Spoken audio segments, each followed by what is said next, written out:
అత్తయ్య, మీకు వయసొచ్చింది కానీ దానికి తగ్గ బుద్ధి మాత్రం రాలేదు. నరం లేని నాలుక ఉంది కదా అని ఎందుకు ఊరికే నోరు పారేసుకుంటారు? పెద్దవారు, పిల్లల మేం తప్పు చేస్తే మందలించి సరిదిద్దాలి. కష్టం వస్తే అదే తొలగిపోతుందిలే అని ధైర్యం చెప్పాలి. అసలే సిద్ధాంతి గారు చెప్పిన దానికి మేమంతా దిగులుగా ఉంటే పుండు మీద కారం చల్లినట్టు మాట్లాడతారేంటి? చెప్తారా? బాధ కలిగినప్పుడు 4 ఓదార్పు మాటలు చెప్పండి, లేకపోతే నోరు కట్టేసుకొని కూర్చోండి. అంతేకాని ప్రతి సందర్భంలో ఎలా పడితే అలా మాట్లాడి సమస్యని పెద్ద చేయకండి. నీ వల్లే ఈ ఇంటికి అరిష్టం అని నీ వాళ్ళు నిన్నొక్క మాట కూడా అనకుండా ముందు జాగ్రత్త పడి నన్ను మాట్లాడుతున్నావా సీత?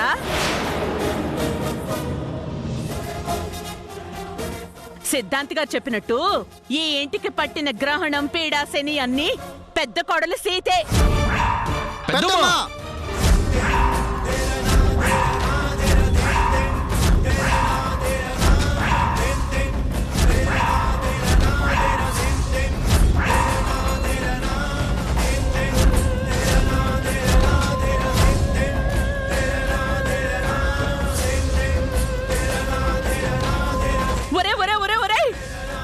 పెద్దదన్నను కూడా చూడకుండా చెయ్యొచ్చేస్తున్నారేంట్రా?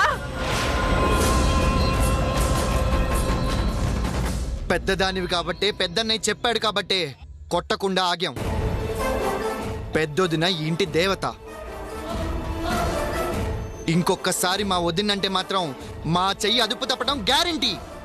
అనండ్రా, అనండి.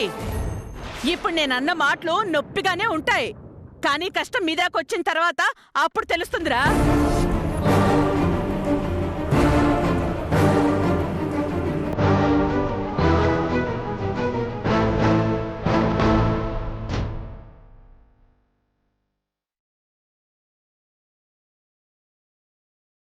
వదినా, వదినా, ఆవిడ మాటలు పట్టించుకోకండి వదినా. నువ్వేంటో మా అందరికీ తెలీదా? ఒక్క విషయం గుర్తుపెట్టుకోండి వదినా. ఏ కష్టమైనా, ఏ ప్రమాదమైనా, ఏ గ్రహణాలు, అరిష్టాలాంటివైనా మీ దాకా రావాలంటే మా అన్నదమ్ముని దాటుకునే రావాలి వదినా.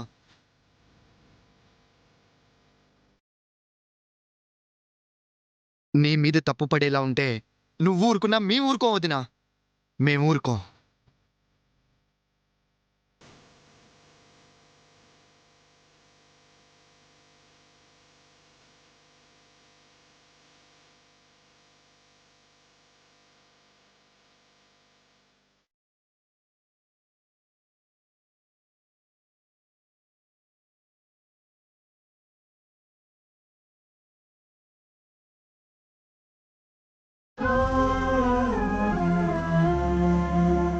ఈ ఇంటికి పట్టిన గ్రహణం, పీడ, శని అన్ని పెద్ద కోడలు సీతే.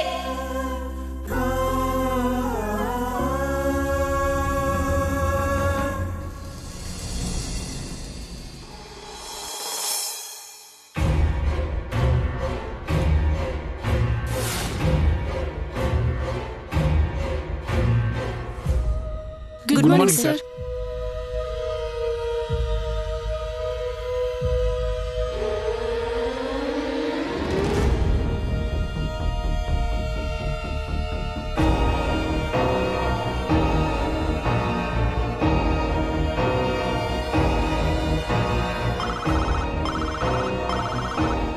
చెప్పండి సార్. సీతని నా క్యాబిన్కి పంపించు. Okay sir.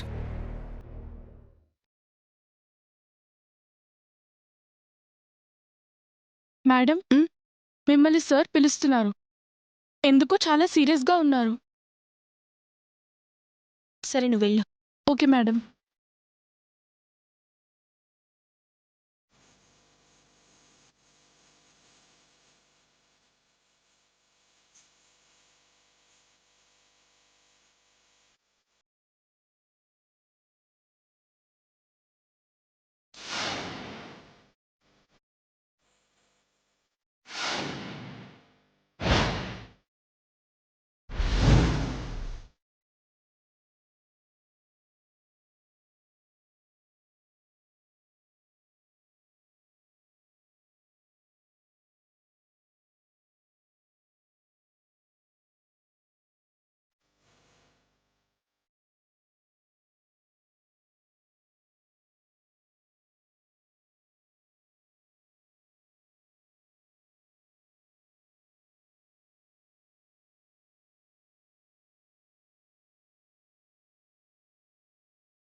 సీత గారు సార్ సార్ ఏంటిది ప్లీజ్ సార్? అండి నన్ను క్షమించండి అండి లేవండి. నా జీవితాన్ని నాశనం చేయకండి ప్లీజ్ అండి సీత గారు ప్లీజ్ సార్ సార్ ఏంటి సార్ ఇది? లేవండి సార్. ప్లీజ్ అండి సీత గారు సార్ మీకే చెప్పేది లేవండి సార్. సీత గారు మాది చాలా పరువు గల కుటుంబం అండి నన్ను క్షమించండి సీత గారు సార్ ఏంటి సార్ ఇది? లేవండి సార్. 30 సంవత్సరాల నుంచి నేను కాపాడుకుంటూ వస్తున్న మంచి పేరు గౌరవ మర్యాదలు మంట కలిసిపోయేలా ఉన్నాయండి. సార్ ఎందుకు ఇలా రిక్వెస్ట్ చేస్తున్నారు? ఎందుకు క్షమించమని అడుగుతున్నారు? నా పరువు పోకుండా కాపాడండి సీత గారు సార్. మీరే ఎలాగైనా కాపాడండి సీత గారు ప్లీజ్ సీత గారు ప్లీజ్ సీత గారు సార్ లేవండి సార్. సీత గారు సార్ ప్లీజ్ సీత గారు సార్ చెప్పేది మీకే. లేవండి సార్. సీత గారు ముందు మీరు లేవండి సార్.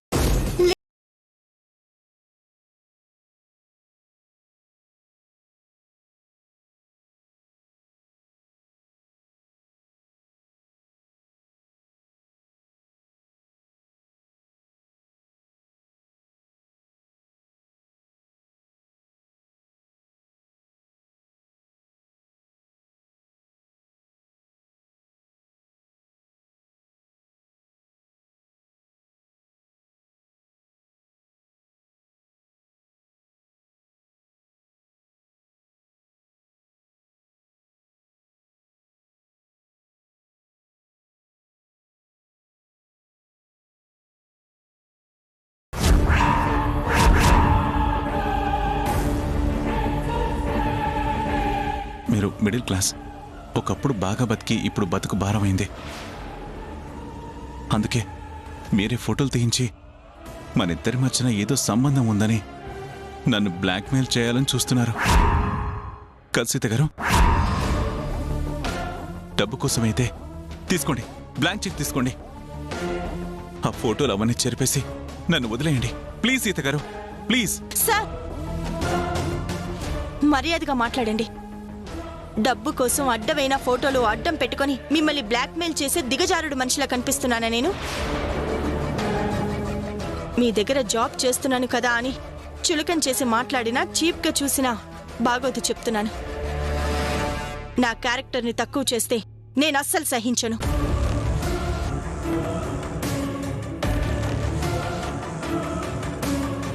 క్షమించండి సీత గారు, మిమ్మల్ని దిగజార్చే ప్రయత్నం చేయాలనో చులకన చేయాలనో నా ఉద్దేశం కాదు. దయచేసి అర్థం చేసుకోండి. మీరు కాదని అయ్యుండరు అని నాకు చాలా నమ్మకం ఉన్నా కూడా వాడెవడో ఫోన్ చేసి టార్చర్ చేస్తుంటే మీరేమోనన్న చిన్న సందేహం నా బుర్రం తొలిచి అలా అన్నానంతే. అంతే. అంటే ఆకాశరామన్నలా మనకు ఫోన్ చేసి బెదిరిస్తుంది ఎవరో? మనిద్దరి మధ్యన ఏదో సంబంధం ఉంది అని ఈ ప్రపంచానికి చెప్పడానికి నాటకం ఆడుతుంది ఎవరు? వాడెవడో నేను తెలుస్తాను. వాడాడే నాటకానికి నేను తెరదించుతాను.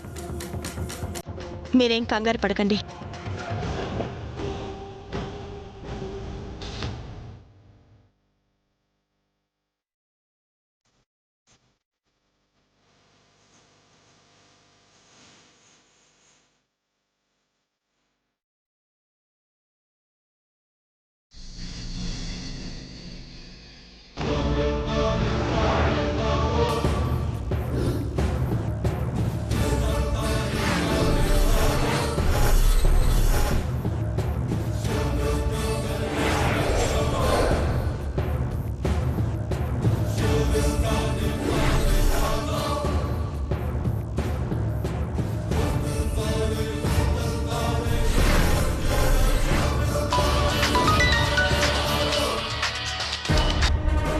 హలో సీత, ఎలా ఉన్నావు?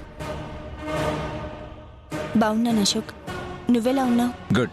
ఇంతకీ క్యాజువల్గా ఫోన్ చేసావా, ఏదైనా కాజ్ ఉండి ఫోన్ చేసావా?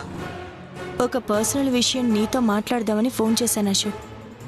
నాకు ప్రాబ్లం వచ్చింది, అది నువ్వే క్లియర్ చేయాలి. ఎవరు? నీ ముగ్గురి తోడికోడళ్ళ వల్లేనా? అనుకున్నా నీ దగ్గర నుండి ఇలాంటి ఫోన్ వస్తుందని. వాళ్ళ మనస్తత్వాలు చదవగానే అనుకున్నా. నేను సీరియస్గా మాట్లాడుతుంటే జోక్ చేస్తావేంటి అశోక్? సారీ సీత, ప్రాబ్లం ఏంటో చెప్పు. ఇంట్లో కొంచెం ఫైనాన్షియల్ సిచ్యువేషన్స్ బాలేక నేను జాబ్లో జాయిన్ అయ్యాను. నేను వర్క్ చేసే ప్లేస్లో నాకు ఒక సమస్య వచ్చింది.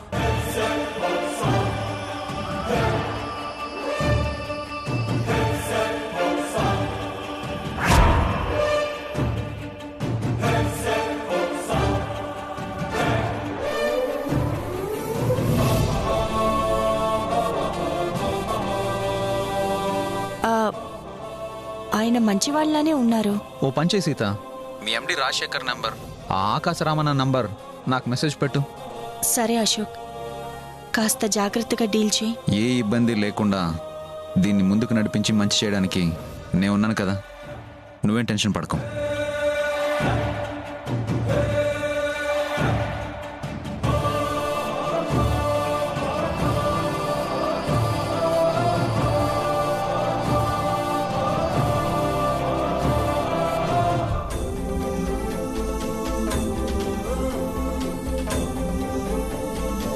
ఏమండి? శంకర్, దాక్షాయిని, చిట్టి, నాని. ఏంటి సీత? ఏమండి, సరస్వతికి 5వ నెల వచ్చిందండి. రేపు సీమంతం చేయాలి. చిట్టి, మనం వెళ్ళి ముత్తైదువుల్ని పిలవాలి. శంకర్, శ్రవణ్, నాని, మీరు కావాల్సిన ఏర్పాట్లన్నీ చూడండి. సరే వదినా.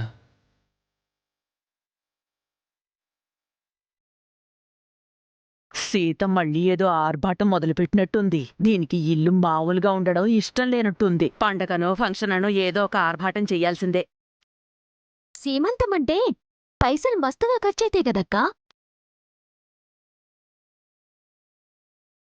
ట్రావెల్స్ ఏదో సరిగా నడుస్తలేదని శ్రవణ్ బావ పైసల గురించి పరేషాన్ అవుతున్నాడని ఏడనో డౌట్ కొడుతున్నది. మరి ఎట్లా చేస్తామక్క సీమంతం? పెద్దదిని సీమంతం రేపే చేయాలని చెప్తుందంటే అవన్నీ చూసుకుని అరేంజ్ చేయాలనుకుంటుంది కదా. అదేదో వాళ్ళు చూసుకుంటారు, నీకెందుకు చిట్టి? చిట్టి అడిగిన దాంట్లో తప్పే ఉంది నాని.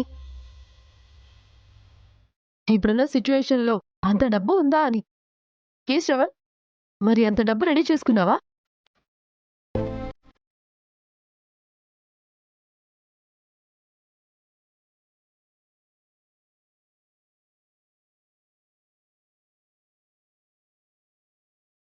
అవును, 5వ నెల వస్తుంది కాబట్టి 25,000 రెడీ చేసి పెట్టాను వదినా.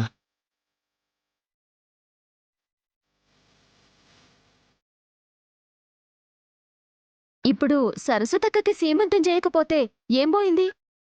ఇంత ఇబ్బందిలో కూడా అన్ని పైసలు పెట్టి సీమంతం చేసుడు నాకైతే ఏడ అవసరం కనిపిస్తలేదు. చూడమ్మా చిట్టి, ఏది అవసరం ఏది అనవసరం, ఏది చెయ్యాలో ఏది చేయకూడదో పెద్దవాళ్ళుగా మాకు తెలుసు కదా. మరొక తరానికి నాంది పలికే ఇలాంటి వేడుకలు చేసి తీరాల్సిందే.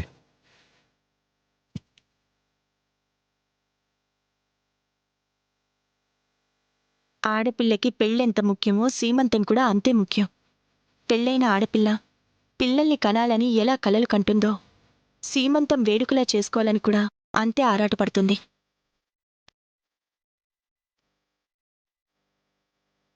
తన కుటుంబానికి ఒక వంశాంకురాన్ని ఇస్తున్నందుకు కాబోయే ఆ తల్లి అందరూ సీమంతంలో ఆశీర్వదిస్తుంటే మురిసిపోతుంది.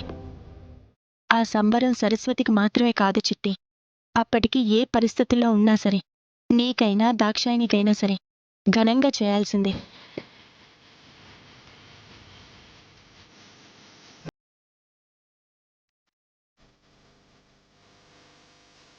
మాకు వంశాంకురాన్ని ఇవ్వబోతున్న సరస్వతి వదినా అక్కడే నిలబడిపోయావేంటి?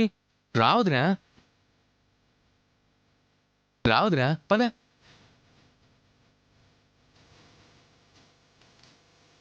కంగ్రాట్స్ అన్నయ్య, కంగ్రాట్స్ వదినా. థ్యాంక్ యూ రా నాని.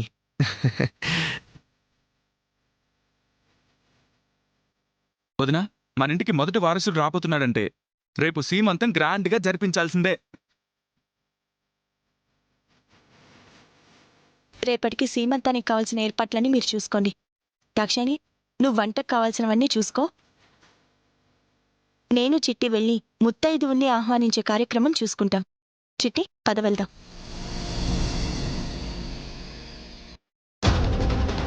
నీ తోడికోడలికి సీమంతం చేస్తావా సీత? సీమంతం పెద్దదాన్ని, నా వయసు గౌరవం కూడా ఇవ్వకుండా నన్ను మూలను కూర్చోబెడతావా? ఈ సీమంతాన్ని అడ్డు పెట్టుకుని నీ పెత్తనాన్ని మూలను కూర్చో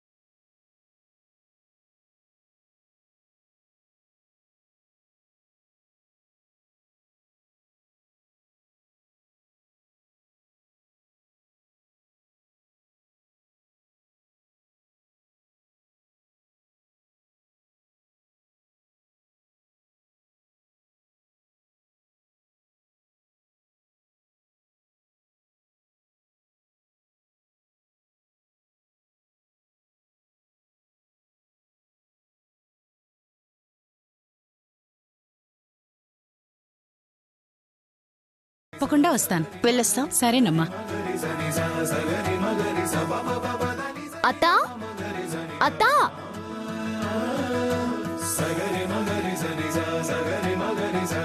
రండమ్మా లోపలికి. లేదత్తా, మా సరస్వతక్క సీమంతం ఉంది, నువ్వు తప్పకుండా వచ్చి ఆశీర్వదించాలా. తప్పకుండా వస్తానమ్మా.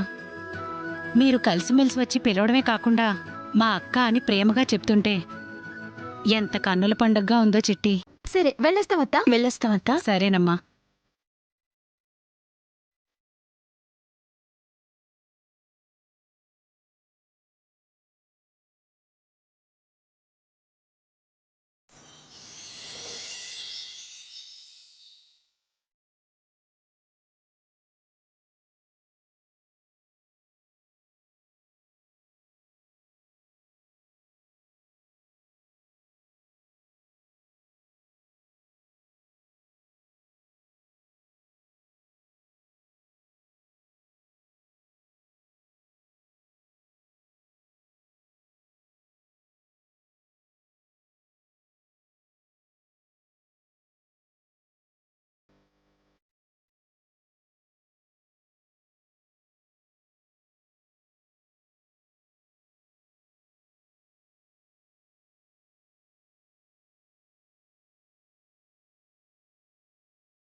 సీమంతానికి చలివిడి ముద్ద తయారు చేసినావా అక్క? ఆల్రెడీ చేసి వంటగదిలో పెట్టించాను చిట్టి. కొంచెం ఎక్కువ చేసేదిండే అక్క, నాకు చిన్నప్పటి నుంచి చలివిడి ముద్ద అంటే మస్తు ఇష్టం. ఎక్కువే చేశానులే చిట్టి. తర్వాత తీరిగ్గా తిందుగాని. సరే ఇవి సీత, వంట ఏర్పాట్లన్నీ అయిపోయినట్టేనా? అవుతున్నాయండి. సీత, ఊళ్ళో వాళ్ళు వచ్చారు, వాళ్ళని ఇన్వైట్ చేద్దాం. అలాగే.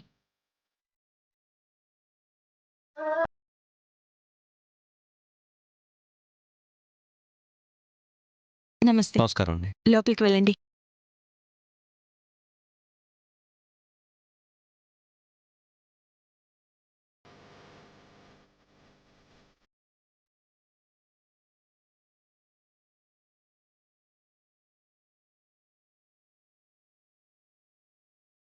నమస్కారం. నమస్కారం రామరాజు గారు. బావున్నావు బాబు? తల్లిదండ్రి లేని సరస్వతికి నమస్తే. నువ్వు రామరాజు గారి తల్లిదండ్రుల్లా నిలబడి ఇలాంటి కార్యక్రమాలు చేయడం చాలా గొప్ప విషయం. మీ ఇద్దరిది చాలా గొప్ప మనసమ్మా. ఉంటాను బాబు. వెళ్ళండి. ఉంటానమ్మా. లోపలికి వెళ్ళండి పిన్ని.